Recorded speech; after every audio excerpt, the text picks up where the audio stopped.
We have Spotlight Cash content officially confirmed for May, and thanks to data miners, we have early looks at what's likely coming in June and July. So today's video is going to fully dive into when you should likely be using your most valuable resource in Marvel Snap, your Spotlight keys. Let's go ahead and dive on into the details, shall we?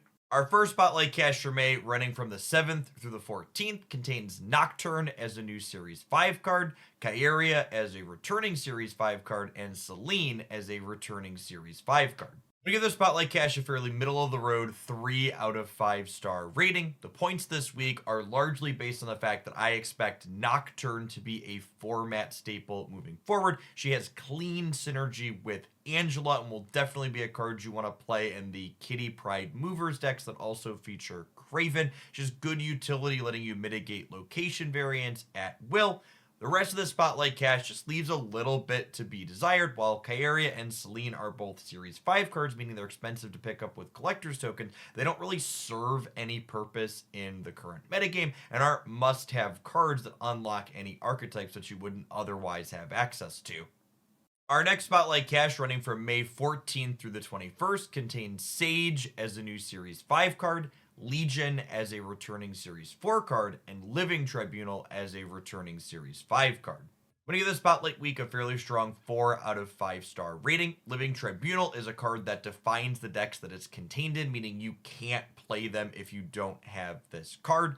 Legion is only Series 4, which is one of the reasons why this week is only getting 4 stars, but he's still a very playable card. In fact, I would go so far as to say I think Legion's potentially one of the most underrated cards in Marvel Snap right now. Every time I throw him in a deck, I'm always greatly impressed with his performance. Finally, our newest card, Sage, I think has a good chance to be playable in a few different shells, from things as obvious as Surfer, since she's now a 3 energy card, but also potentially being a Mr. Negative card, or maybe even Bass Bounce. There's a lot of potential there.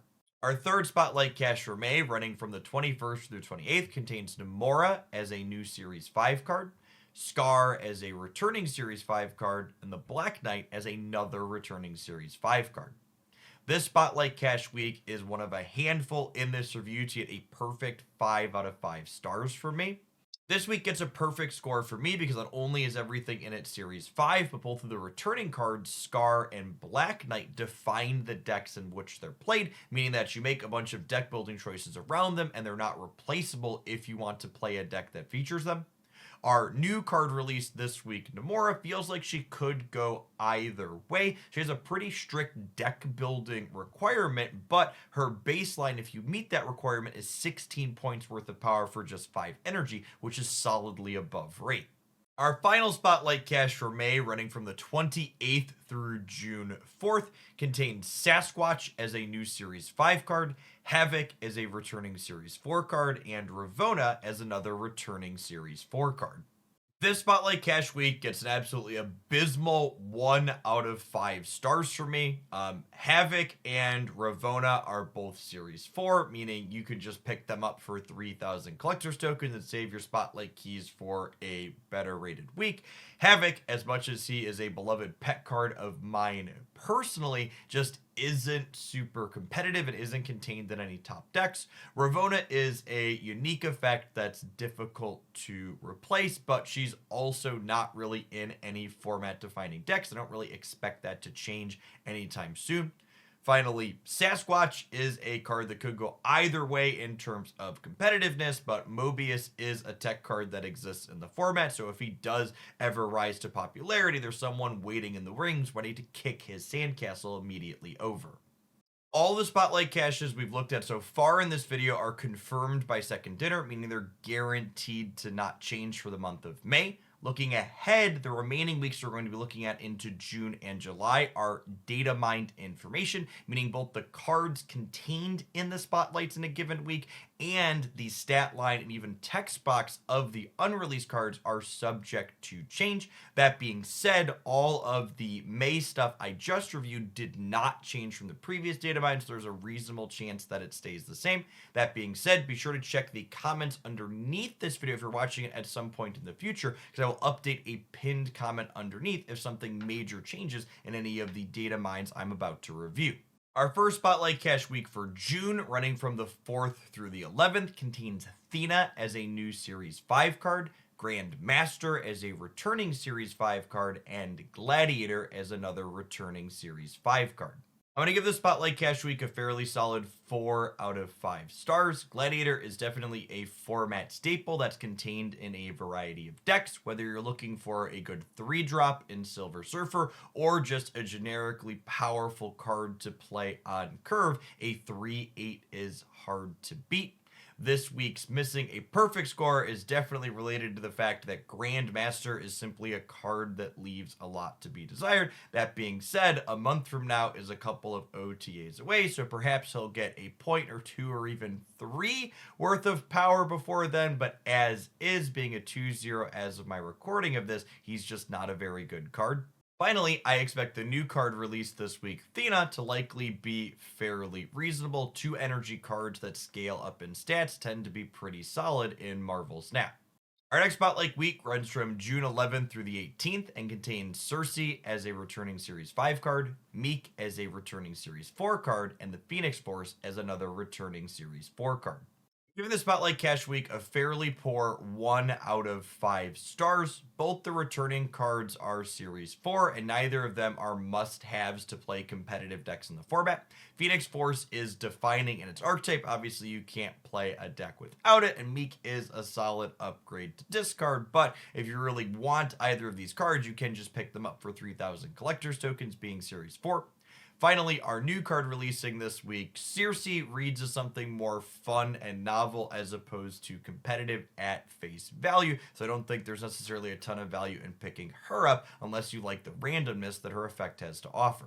Our third Spotlight Cash for June, running from the 18th through the 25th, contains Makari as a new Series 5 card, X-23 as a returning Series 5 card, and MODOK as a returning Series 4 card. For this Spotlight Cash Week, a fairly smack dab middle of 2.5 out of 5 stars. X-23 and MODOK are both very playable cards and improve the archetypes that they're contained in a lot, but they're only basically played in their specific archetypes: destroy for X-23 and discard for MODOK. MODOK also is Series 4, meaning you can pick it up at collector's tokens for a discounted rate. The new card this week doesn't read to me as being particularly powerful at face value, but that could change once we get our hands on her, which is why I'm giving this a 2.5 as opposed to just a 2. Our final Spotlight Cash for the June season, running from the 25th through July 2nd, contains Phastos as a new Series 5 card, Corvus Glaive as a returning Series 5 card, and Spider-Ham as a returning Series 4 card. This week gets a 3 out of 5 star rating for me. Corvus Glaive is very playable in the decks where you want him, but he's a very narrow, mostly one-trick card, primarily being used in Hela and occasionally traditional Mobius discard as well. Spider-Ham is a playable 1-energy disruptive card, but it's only Series 4, meaning if you're missing it, you don't necessarily need to burn your Spotlight keys to pick it up. Our new card released this week, Phastos, seems like it could reasonably be powerful, and that is Series 5, like all other new cards set to release, so could be fine. Moving into July, our Spotlight Cash runs from the 2nd through the 9th, containing Arishem as a brand new Series 5 card, Black Swan as a returning Series 5 card, and Hercules as a returning Series 5 card. I'm going to give the Spotlight Cash Week a potentially controversial 3 out of 5 stars.